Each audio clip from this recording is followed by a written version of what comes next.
Good morning, everybody. Happy Thursday. It's Kelly.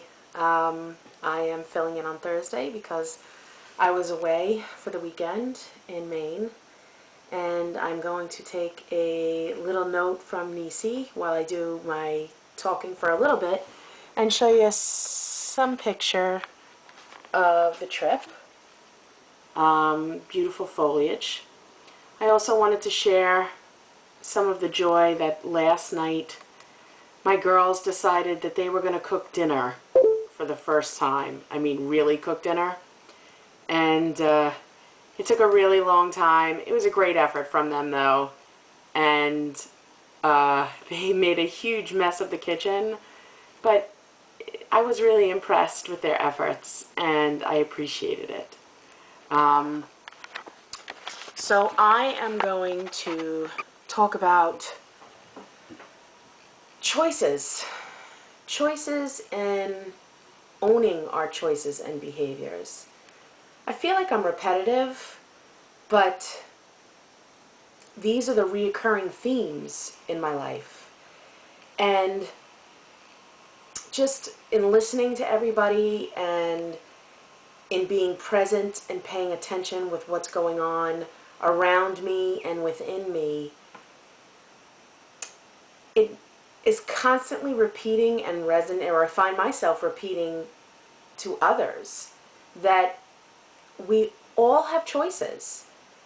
There are always choices. We can't blame our own behaviors on others or say, well, this happened to me when I was a kid, and I'm not belittling traumatizations. I'm not. What I'm saying is, and I'm going to speak from my experience, is that the things that happened to me when I was a child was not my fault. I was a child.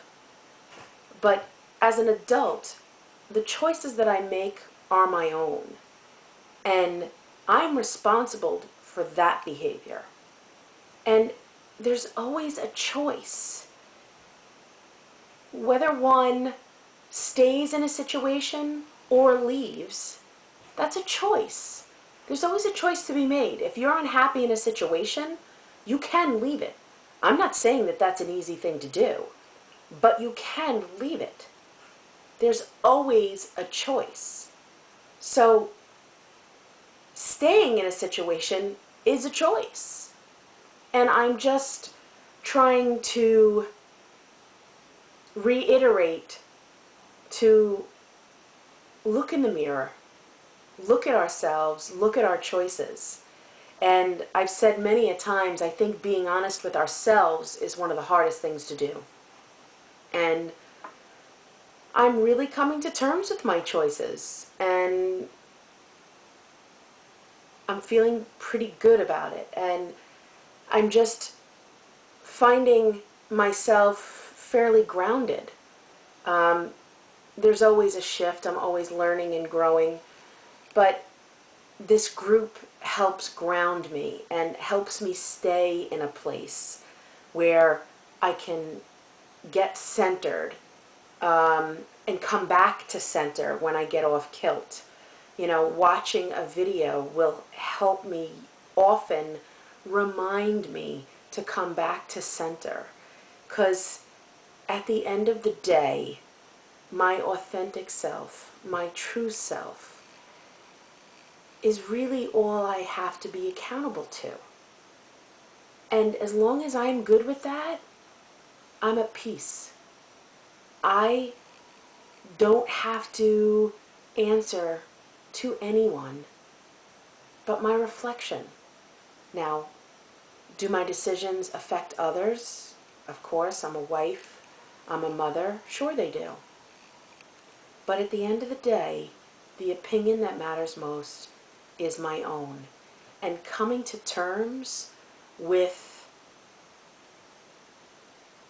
the truth, down to the bottom where there is no lie, Miss Janie,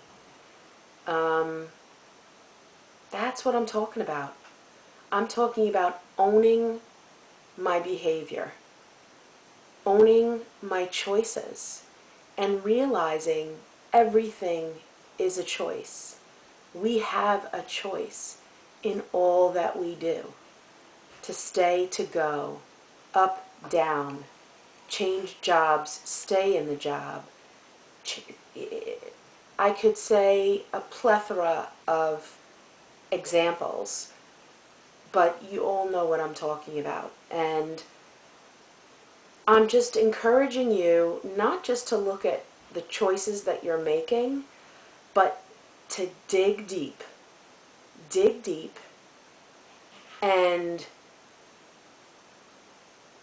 don't make excuses. Really look at yourself and say, this is the choice that I've made, and am I okay with it? If I'm not okay with it, what are the changes that I'm going to make so that I can have or do something different? I guess these are the things that I have been doing, and they've been helpful. And I think that's why I have come to a more peaceful place and a more centered place. And I'm not here to say that anything around me has calmed down. As a matter of fact, I think things have gotten more tumultuous around me. But ironically, I'm finding a more inner peace, coming to terms with me and my choices. So I hope that helps. I hope that I'm not rambling. And thank you again, Trish, for filling in for me on Monday. And have a great rest of the week and enjoy the weekend, guys. Bye.